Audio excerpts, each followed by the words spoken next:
Assalamu alaikum wa rahmatullahi wa barakatuh. Alhamdulillahi rabbil alameen wassalatu wassalamu ala nabiy al-kareem wa ala alihi wa ashabi ajma'een. So welcome back to Islam Intensive Muslim History, the second part on our history of al-Andalus, Islamic Spain, and this will be our final lesson before Ramadan.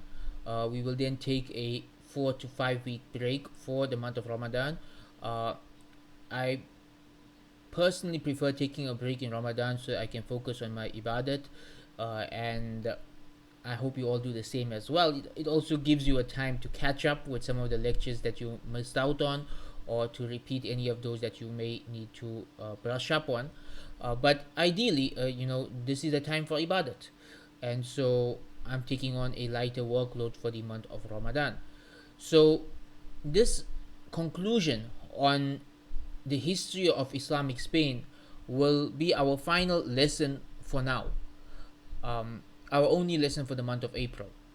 And we will continue with this program at some point in May, perhaps the week after Eid or the week after that, depending on Qadarullah, whatever Allah wills to happen.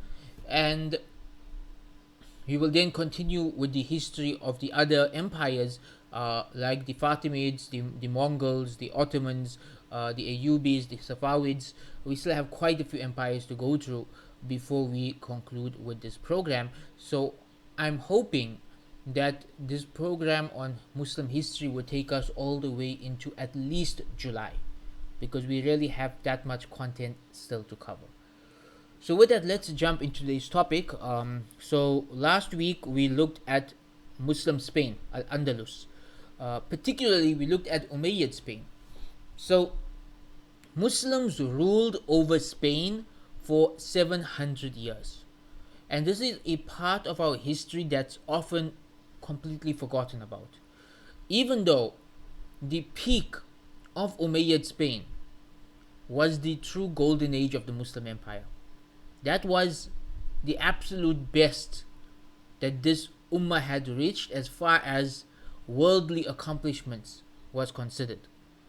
That at some point in time, or rather during the reign of Abdul Rahman III in specific, the Muslims of Spain were the most advanced civilization on earth in every possible way. Religion, we still are, but also economically, politically, culturally, scientifically, and in any other way that you can think of. It was the most important place on earth.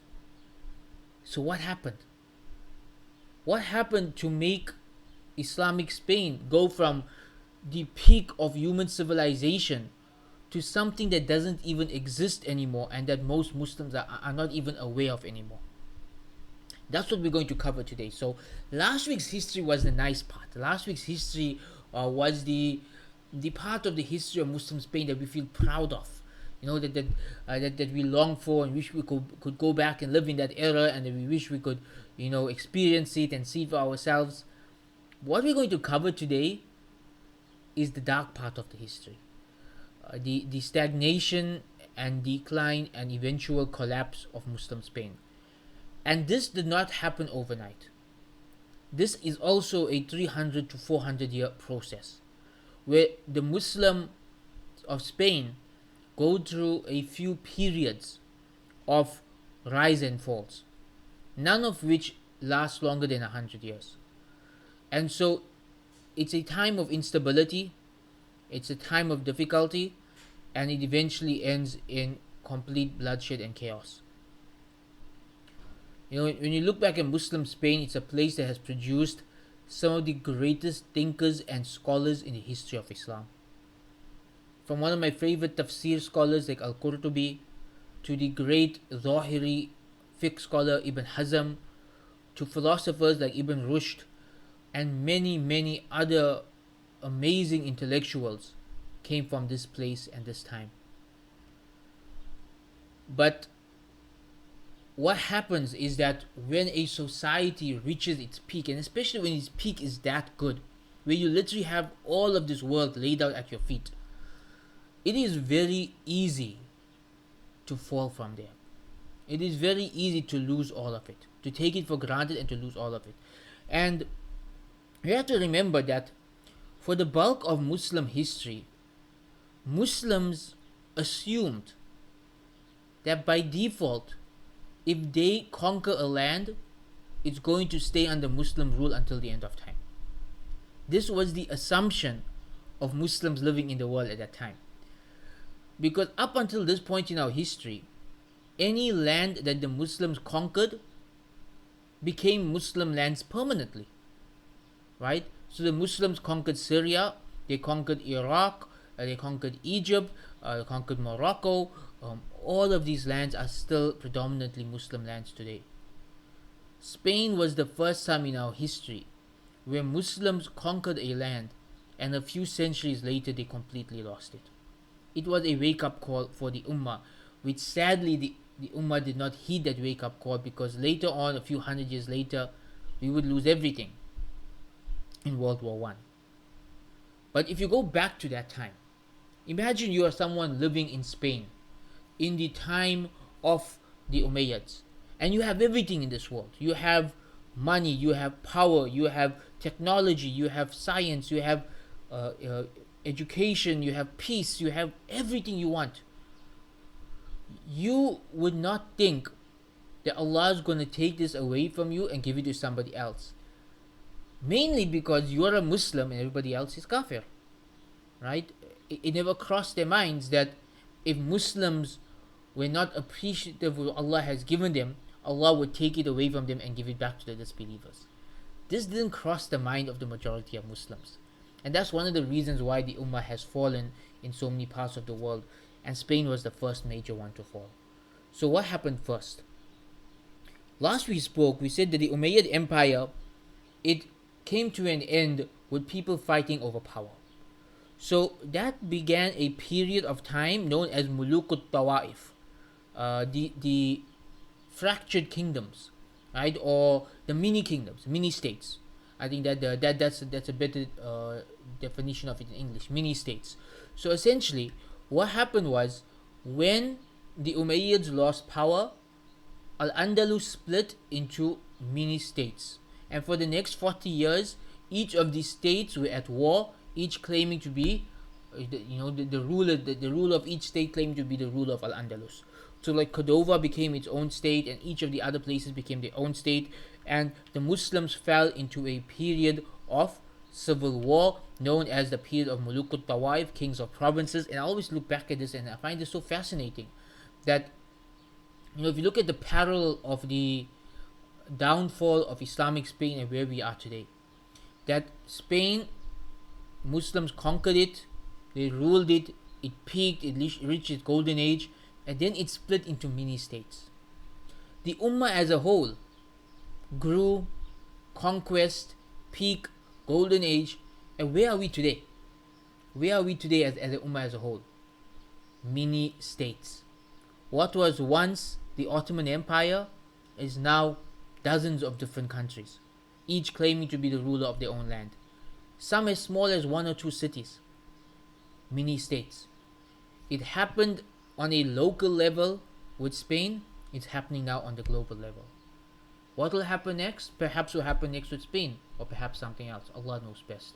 But it's very fascinating to see how history repeats itself. You just have to look for the patterns. So, when the Muslims started fighting each other, the Christians, of course, took advantage of that. Why wouldn't they? They want their land back. Right?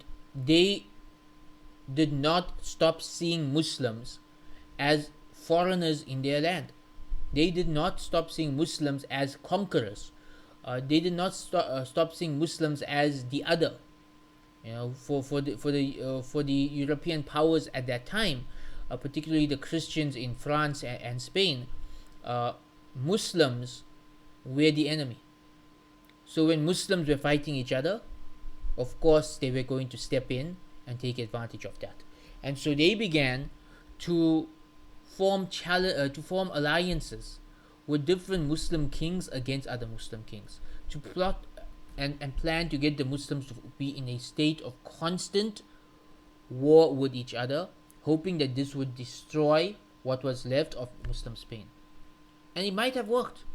And again, this is something that's happening today.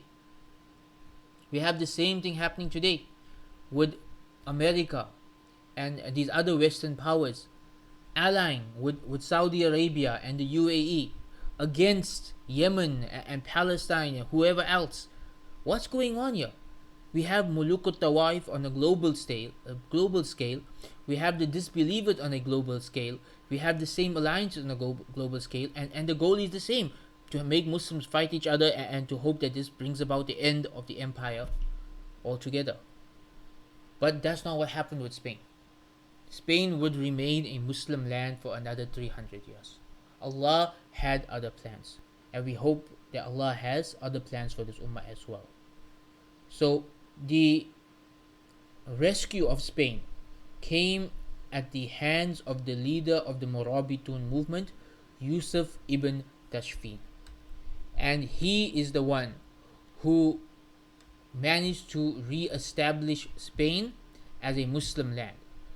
But Spain was now no longer an individual country with its own leader. It was now an extension of Morocco, right? Because the Murabitun were at that point in time the Muslim empire that were ruling over Morocco and North Africa. So the history of the empire is very fascinating. That essentially it started off in Morocco as a group of scholars and students of knowledge who their goal was the revival of Islamic knowledge in that area, and they eventually took over all of North and Western Africa, ruling Morocco and all those other lands, and Spain as well. Right, so their capital was in Marrakesh in Morocco, and I would highly recommend learning a bit more about its foundation, because essentially this movement started with a single scholar moving to Morocco and starting a small study circle, and his students became political leaders and scholars at the same time, and they established a state in that part of the world, which again, this is at that point where the Abbasids were weak, and people in North Africa and West Africa were not a priority. They were being neglected by what was left of the Abbasid Empire. They needed their own leader. They needed their own empire. And so from amongst them rose up a powerful dynasty called the Murabitun. And this dynasty took over all of that part of Africa. And then the news reached their leader, Yusuf ibn Tashfin. The news reached him that the Christians are plotting to take over Spain. And if you don't do anything about it, this is it. We are going to lose this land to the disbelievers. So Yusuf ibn Tashfin led an army of 60,000 people into Spain. He defeated the forces of the Christians and their allies, and he annexed Spain and made it part of the Murabitun Empire. And so Spain was now saved from leaving Islam, and it became a part of this empire. Now, the Murabitun didn't last long, right? As an empire, it lasted about 107 years. A very small empire. That's probably one of the reasons why you don't know about it, is that it was a very tiny empire in terms of how long it lasted. Compared to the Abbasids, the Umayyads, the Ottomans, 107 years is a very, very short period of time. And this conquest of Spain takes place towards the tail end of the Murabit rule, right? So the Murabitun, they end up not really ruling Spain for very long, but what their conquest did do was that it gave Spain a chance to survive, and perhaps a chance to turn things around, and a chance to regrow, and a chance to return to normalcy. But that's not what ended up happening. So the Morabitun, they were a Maliki empire in North Africa, and they established Spain. I want to say they established upon the Maliki mother, but the reality is even under the Umayyads, Spain was already a Maliki land. So that's probably one of the reasons why it was easy for them to accept the Morabitun as their leaders. Uh, so after Yusuf ibn Tashfin passed away, uh, his son Ali ruled for a while as well. And then what happened after that was that the Morabitun lost the entire empire. All of North and West Africa and Spain, this entire empire was taken over in a coup by a new movement from North Africa called the Muwahidun. And so, as North Africa switched from being a Morabit empire to a Muwahid empire, the same thing happened with Islamic Spain. But the Morabitun are important. It's important for us to know the role that they played in our history, in both the history of Africa and the history of Spain. In Spain, we know that they were responsible for preventing Spain from becoming a Christian country very early. Had the Morabitun not stepped in, the history of Islamic Spain would have been 400 years, not 700 years. Them stepping in allowed Muslims to remain in that region for another 300 years. But even with North Africa, we see with the Morabitun the potential of a global Islam that was not Arab in its nature. That until now, whatever empires we discuss, the Abbasids, the Umayyads, these were all Quraysh, right? Until now, we've only been discussing the Quraysh. The Abbasids are the descendants of Abbas, and the Umayyads are the descendants of Marwan ibn Hakam. These are Quraysh, right? These are the Arabs. And of course, the leadership was with the Arabs for the first few hundred years. It was the most respected tribe in Arabia. But Islam claimed to be a universal religion. So, was there room for other people to grow? Was there room for other empires to grow? Was there room for other people to become leaders and to have leadership roles and influential historical roles in the Muslim world? The Murabids were the first example of yes. They were the first example of a non-Arab state that was successful. That these were Berbers, North Africans, who had established for themselves an empire. An empire that was founded upon Islamic knowledge, justice, and piety, and was known for these things. It was an empire established upon jihad and da'wah. And it was a sign that when the Arabs got lazy or fell into this dunya, or when they had lost their ways, Allah could allow power to rise in other parts of the Muslim world. You see, just like until this point in time, just like Muslims thought that Allah would never take power away from them, the Arabs thought the same too. They thought that they are the Quraysh, they are the family of the Prophet ﷺ, his tribe, and therefore power will always be with them. But that's not how it works. Allah gives the kingdom to whom He wills, He takes it away from whom He wills. And it's not necessary that the leadership is always with the Quraysh. And while we're here, we have to stop and discuss this hadith that's often misquoted, or rather there's a difference of opinion on how it's interpreted. So when the Ansar wanted to establish their own leader in Medina after the death of Rasulullah sallallahu alaihi wasallam, the response from Umar and Abu Bakr radiallahu anhu was that the Prophet sallallahu alaihi wasallam said that the leader must be from the Quraysh. And so Abu Bakr was chosen as the leader, and then Umar, and then Osman, Ali, the Umayyads, the Abbasids, all of these are the Quraysh. So the difference of opinion is, does that hadith, the leader needs to be from the Quraysh, does this apply until the end of time, or was that specific to that point in time? Right? You see, this is an important thing that we need to keep in mind about hadith. One of the problems in our time is that a lot of people take a very literalist interpretation of every hadith. Like they don't look at the context, they don't look at why did the Prophet say something, what type of audience was it meant for. They just take it as a general statement. And so, like I've heard people saying that, oh, the Ottomans weren't caliphs because they weren't Quraysh, and the Prophet said only the Quraysh can be caliphs. I mean, this is a ridiculous statement to make, honestly, because historically, at least from the time of Mehmed the Conqueror onwards, the Ottomans were considered caliphs. They were by the Ummah. Nobody looked at them and said, "Oh, you're not the caliph because you're not Qurayshi." I mean, that comes across as racist. I understand people are following it based on hadith, so it's not racist because they're following based on hadith, but it comes across to the average person in this way. So, what is the correct understanding of that hadith? That the leader must be from the Quraysh.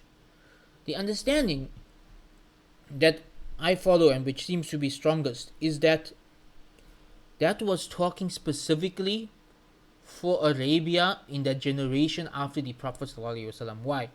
Because the Bedouin Arabs and the tribes surrounding Makkah and Medina would not follow anyone other than the Quraysh.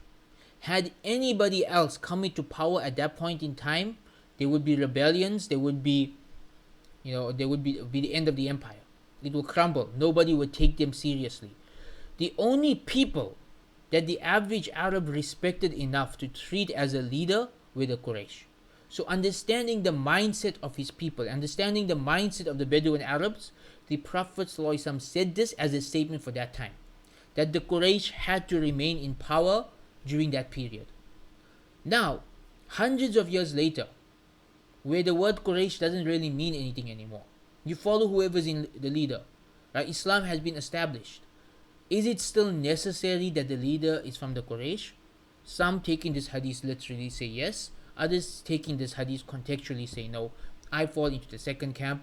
I regard the hadith as contextual. It was referring to that first generation of Islam, that it was necessary that the Khulafa Rashidin and the first empire, the Umayyads, were from the Quraysh. That was necessary for the consolidation of power within the Ummah, for people to take them seriously, and for the growth of the Ummah at that point in time.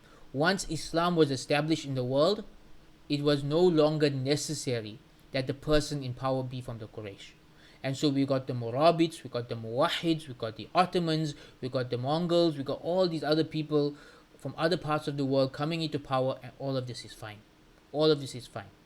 Because it is not a wajib that the ruler is from the Quraysh. It was simply a contextual statement related to a particular political situation, and Allah knows best. So a lot of the empires we are going to study moving forward are non-Arab empires. The Murabids are not Arab, they are Berber, not Africans. The Muwahhids are non-Arab, they are Berber, not Africans. The Ottomans, the Seljuks, they are Turks. Right? The Mamluks, they are Turkish or Balkan slaves. The Safavids are Iranian, they are Persian. So not Arabs, and that's fine. So I hope that's cleared up as we now move away from the Qurayshi empires into the non-Qurayshi empires. I hope that's clear, that the idea that the leader has to be from the Quraysh is not necessarily the best way to understand that hadith, and Allah knows best. So kingdoms rise and kingdoms fall, and this is something Allah mentions in the Quran in Surah Al Imran, chapter number 3, verse 26 and 27, where Allah subhanahu wa ta'ala says, قُلِ اللَّهُمَّ مَالِكُ الْمُلْكِ تُؤْتِي الْمُلْكَ مَنْ تَشَاءُ وَتَنْزِعُ الْمُلْكَ مِمَّنْ تَشَاءُ وَتُعِزُّ مَنْ تَشَاءُ وَتُذِلُّ مَنْ تَشَاءُ بِيَدِكَ الْخَيْرُ إِنَّكَ عَلَى كُلِّ شَيْءٍ قَدِيرٌ. Say, O Allah, King of all kings, you give the kingdom to whomever you will, and you take away the kingdom from whomever you will. You give dignity and honor to whomever you will, and you cause disgrace to whomever you will. All good is in your hands. You have power over everything. تُولِجُ اللَّيْلَ فِي النَّهَارِ وَتُولِجُ النَّهَارَ فِي اللَّيْلِ وَتُخْرِجُ الْحَيَّ مِنَ الْمَيِّتِ وَتُخْرِجُ الْمَيِّتَ مِنَ الْحَيِّ وَتُرْزُقُ مَنْ تَشَاءُ بِغَيْرِ حِسَابٍ. You cause the night to turn into day and the day to flow into night, and you bring forth life from that which is dead and death from that which is life, and you provide for whomever you will without any restriction. So in this beautiful set of verses, we see the different things that Allah provides for us, from life to time to wealth to honor and dignity to kingdom itself. That Allah decides who is in power, and He takes it away from someone and He gives it to somebody else. And the question is, who is it that Allah gives power to, and who is it that Allah takes power from? And the answer to that is that when people are using their power in a way that is pleasing to Allah subhanahu wa ta'ala, He will lead them in power for a long time, as He did with many of these empires. But when Allah subhanahu wa ta'ala either, Allah has infinite knowledge, and if in His infinite knowledge He knows that some people are going to abuse the power, or He knows that somebody else is going to be better for that land, or He knows that people are not appreciating what He has given them, that Allah can take it away and give it to somebody else. And so the point here is this idea that the Muslims had back then, that we've taken over a land, it's ours until the end of time. This is an incorrect idea. Allah gives kingdom to whom He wants, and He takes it away from whom He wants. He didn't say He gives kingdom to the believers and He takes it away from the disbelievers. Allah subhanahu wa ta'ala can return a land from the possession of the believers to the disbelievers if the believers are not using it in a way that is pleasing to Allah subhanahu wa ta'ala. And in many ways that's what happens with Spain. So let's move on to the last of the kingdoms of Spain, the Muwahhidun. And by the way, the names I mentioned in brackets is what they are known as by the West, right? So the West know the Murabids as al-Muwarid, and they know the Muwahhids as al-Muwahhid, right? But these are the Muwahhidun in Arabic. So the Muwahhidun, they were the rivals of the Murabitun, and they took over all of their lands, and they did not last very long. So the Muwahhidun were like a extremist movement, right? They were like an extremist movement. They essentially had their own understanding of Islam, which was like almost like Mu'tazila in Aqidah and Zahiri in Fiqh. That they were very philosophical when it came to the unseen, but very literal and hardcore when it came to Fiqh. It's a very strange combination. And they essentially took over all these lands, and they tried to force this understanding of Islam upon the people living in these lands. And the people rebelled against that, and that caused a lot of unrest and chaos. So for example, they were very hardcore in their fiqh. And if you look at the fiqh of Spain before this, it was a very relaxed fiqh compared to what the Muwahhids had, right? If you look at the Maliki and Zahiri fiqh of Spain, a lot of things were considered halal or acceptable or fine that the Muwahhids considered flat out haram. So you can imagine people for hundreds of years are following a certain mazhab, and suddenly this new guy comes into power and he tells you whatever your forefathers have been doing is haram, and they just go around getting rid of things. You can imagine the instability that causes in the land. To build upon that, there's racism as well, because these individuals going around trying to enforce a hardcore, extreme understanding of Islam upon the people are non-Arab. Right? They are the Berbers of North Africa, and the people living in Spain for hundreds of years are the Quraysh, the Umayyads, the descendants of the Arabs, and so racial tensions flare up. Who are you to teach us our religion? That is what the Arabs were saying. And they would say, we want Arabs in power, and we want the Quraysh in power. And what happened to leadership being from the Quraysh? And so all of this begins to boil. And so the Muwahhids, they are unable to truly establish Spain as a Muwahhid state. They're able to hold it for about 100 years, but it's not anywhere near what it was in the time of the Umayyads. It's a time of tension. There's racial tension, there's Aqidah tensions, there's fiqh tension, there's philosophical tension, there's tension between the Christians and the Muslims. It's not a happy period. One of the things that the Muwahhids did do was that because they were so deep into philosophy and they spread this philosophy throughout their lands.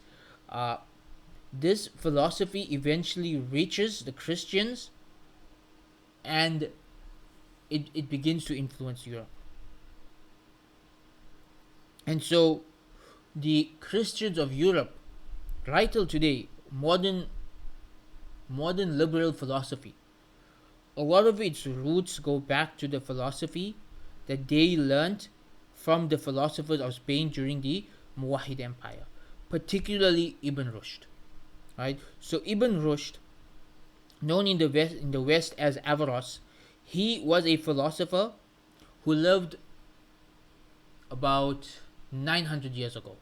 Right? So whatever we're discussing now is around 900 years ago. This is when Spain fell about 800 years ago. We're talking 100 years before that, the Muwahid era, 900 years ago. Right? So when the Murabids and the Muwahids were ruling Spain, the Ibn Rushd lived in Spain. He was born while the Murabids were ruling, and he died while the Muwahids were ruling. And he essentially became famous during the Muwahid era as a philosopher. Particularly, he expounded upon Aristotle's philosophy, and he brought it to a new generation. And so many Europeans traveled to Spain, learned Arabic, and studied philosophy under Ibn Rushd, and took it back to their lands. And in this we had the birth of the Renaissance. So really the modern world, if you want to find that exact link between the modern world and the Muslim world, and where that split happened, is during the time of the Muwahids. That this empire that was simultaneously extreme and philosophical, their obsession with philosophy led to the Western obsession with philosophy, which led to the birth of the Renaissance and the birth of the modern world.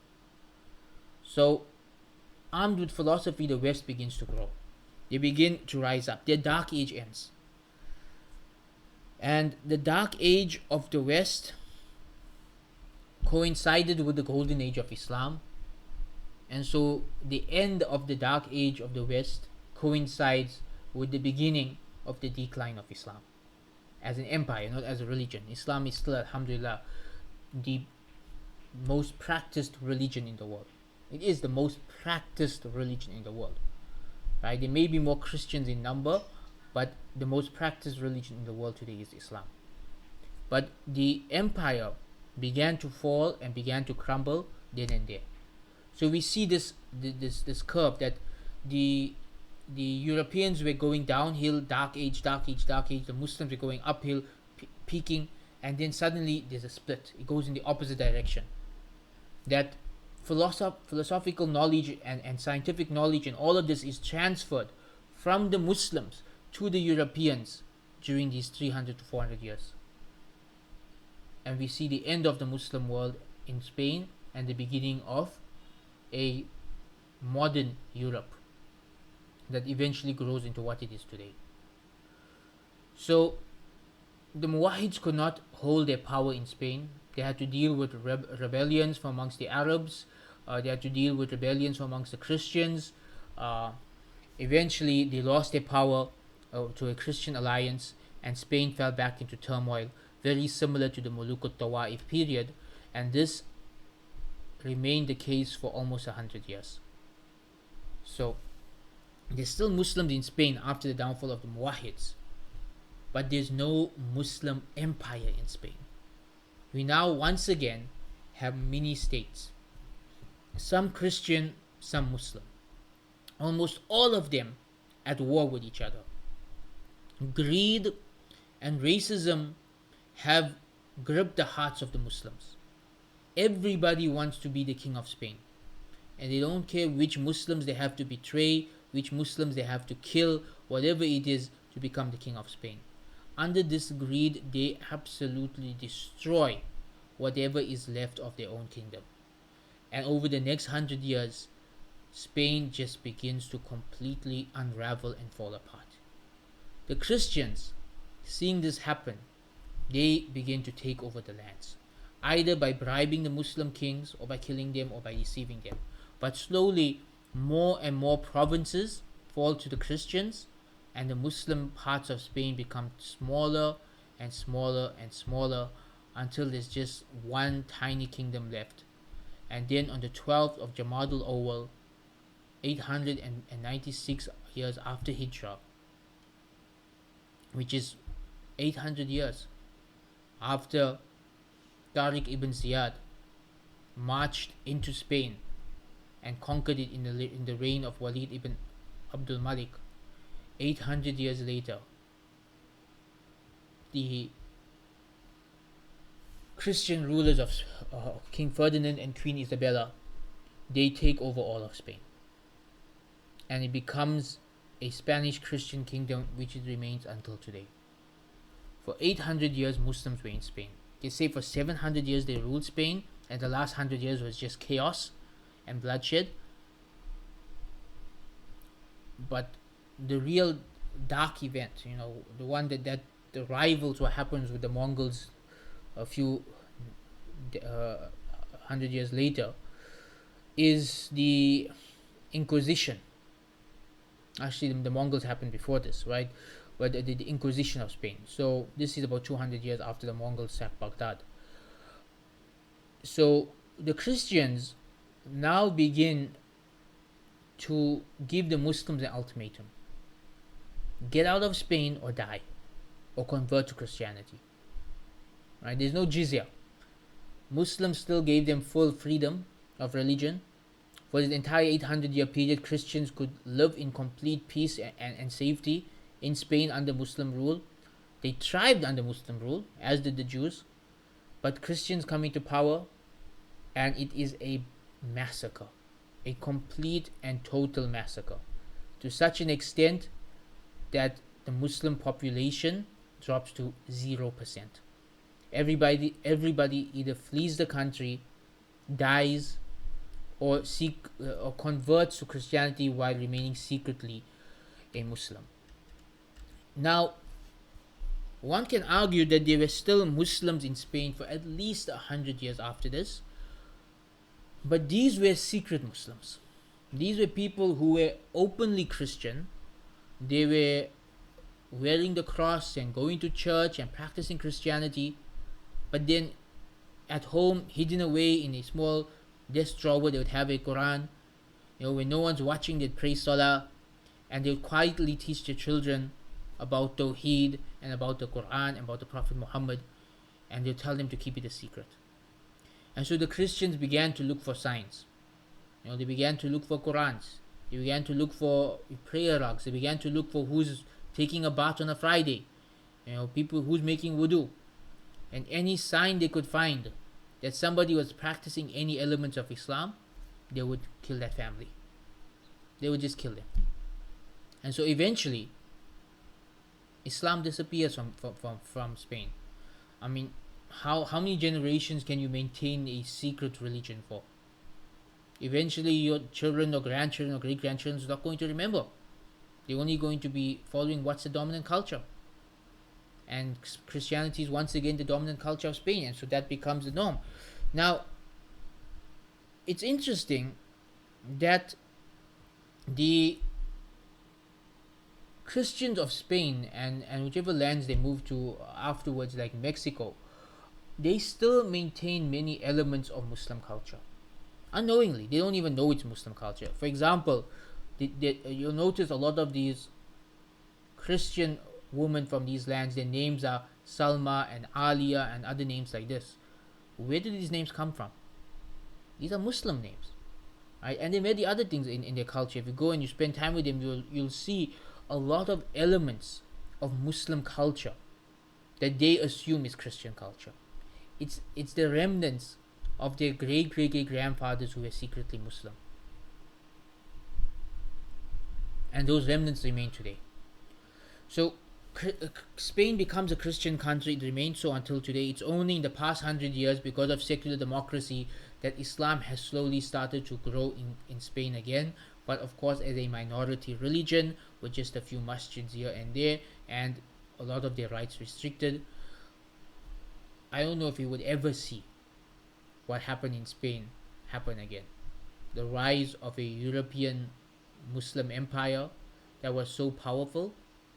That's like, it honestly sounds like fiction, but it's our history. So from the year 95 AH until 896 AH, Muslims were a dominant force in Spain. We had the Umayyad Empire for 290 years. We had a period of civil war after that. We had the Murabids after that. We had the Muwahids after that. We had another period of civil war after that. And then we had the secret Muslims after that.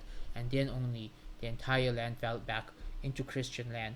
And that was the end of Islamic Spain. And with that, we come to the end of our history of Islamic Spain. I hope you found this beneficial and enlightening. It gives us a lot to think about.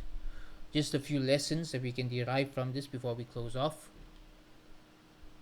One of the things that fascinates me about Islamic Spain is how different the Umayyads of al-Andalus were from the Umayyads before them. When we study the early Umayyads, most of them we couldn't say many good things about. They were not very religious. They were very indulged in this dunya. They oppressed their people. But we can't say that about the Umayyads of Spain. The Umayyads that ruled Spain for the 290-year period were, for the most part, just rulers who established the Sharia and who built such a glorious empire that benefited everybody. Really, the empire they built benefited everybody, Muslim and non-Muslim alike. That they excelled in deen and dunya.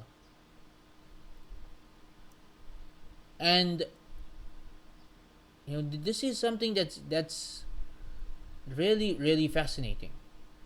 That the Umayyads of Spain were just, they were knowledgeable about the religion, they were knowledgeable about this world, they contributed to the spread of knowledge, they contributed to the development of science and technology. What was different? I can think of a few things that were different. Number one is learning from the mistakes of one's forefathers.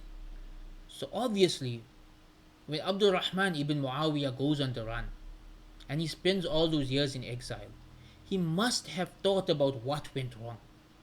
What did his forefathers do so wrong for the entire Muslim world to turn against them and for people to assassinate the entire family? He must have thought about this.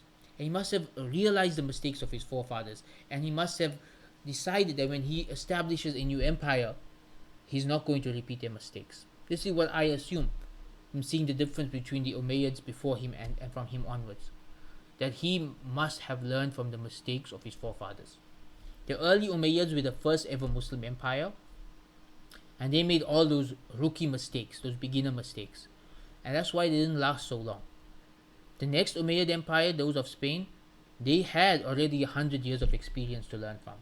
And they built upon that experience and they were able to really make a difference. Number two is that the Umayyads of Spain only had to concentrate on one land. And because it was one land that has everything you need, they were able to do justice to that land and to develop it so beautifully. That had their attention been diverted across many different lands, as it would later on be with the Murabids and the Muwahids, they might not have been able to do as much as they did.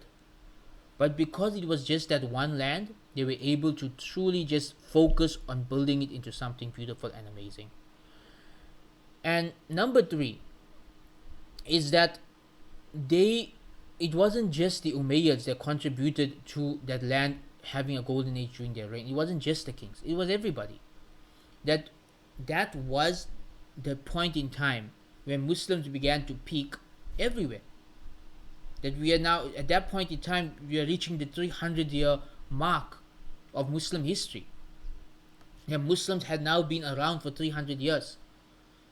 And they had established power in many countries across 3 continents. And so, at this point, Muslims blossomed in every field. Because that was the natural progression of that rise. That they were building in every field for 300 years. And so in that period, everything reaches its peak in both the Abbasid and the Umayyad empires. Because the Abbasids and the Umayyads were ruling very differently from each other, but they both experienced the golden age at the same time. It's not necessarily to do with the rulers, but to do with the natural progression on the ground from the average Muslim as well. But the rulers played a role for sure. For sure, they played a role because with Harun al-Rashid and his children, and with the Umayyads of Spain, you see rulers who were focused on the development of their lands and the funding of education, and so that definitely played a very important role in the establishment of the Golden Age. So one of the lessons we can take from there is that, this idea that all the Umayyads were bad, completely wrong idea. There were many great Umayyads in our history. From Muawiyah radiallahu anhu to, by the way, Usman radiallahu anhu was an Umayyad. He was the first Umayyad Caliph, right? Umar ibn Abdul Aziz, Abdul Rahman ibn Muawiyah, Abdul Rahman the second, Abdul Rahman the third, many, many amazing people. And so it is not fair to talk so badly about an entire family of Muslims. Rather, for those that were in the wrong, we stay quiet and we leave it to Allah. And Allah is Ghafur Rahim. He will judge them in His perfect wisdom, in His perfect justice, and His perfect mercy. And for those that were good, we talk about their good and we ask Allah to accept it from them and forgive them for their mistakes. Then we have the lesson about the link between the East and the West. That we have these two worlds that seem alien to each other, the Muslim world and the Western world. But they were not always alien together. Islamic Spain is where the two were one. Islamic Spain was at that point in time the West. In fact, for Muslims living in Iraq and Arabia, they often refer to that part of the Muslim world as Al-Maghrib, the West. They literally called it the West, right? Because that's what it was West to them. And the Muslims of Al-Maghrib, which was the Murabitun Empire, and that part of the world, the Western Africa and Spain, they were that land, Spain specifically, was where Christians and Muslims intersected the most, and where the Renaissance was born, where Aristotle philosophy spread to the West. Really, that is the strongest link between the Muslim world and the modern world. Islamic Spain was the strongest link historically between the two. Number 3, Muslims fell when they became caught up in this world and started fighting over territories, which is what we see today. All around us today, we see the same thing. Muslims fighting over territories, which city belongs to which country. Muslims caught up in this world chasing after the dunya. That caused Islamic Spain to fall. We are not going to fall out of what we are in today as long as we head down those roads. That really we are dealing with the Mulukut Tawaif on a global level today. And as an ummah, we really have to figure out a way forward. Otherwise, the same thing is going to happen on a global level that happened on Spain back then. And the sad thing, the last point that I'll close off on, when you go around the world today and you ask people, Muslim or non-Muslim, about Islamic Spain, the average person doesn't even know it existed. They think that it was always a Christian land. They always think that Spain was always a Christian land. The idea that Muslims were living in Spain for 800 years and that there was a golden age of an Umayyad Andalus, this is something unheard of to the average person. We have to ask ourselves why.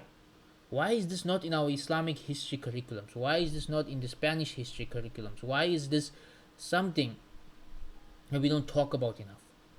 Because this is an important part of our legacy, it's an important part of our history, and it's something we can learn a lot of lessons from.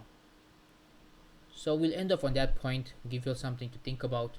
Why is it that Muslims today don't really know about the history of Islamic Spain? And with that, we come to this conclusion. Be sure to check out our Ramadan resources section for more lectures and resources to help you through the month of Ramadan. We will continue with our Islamic history series after Ramadan.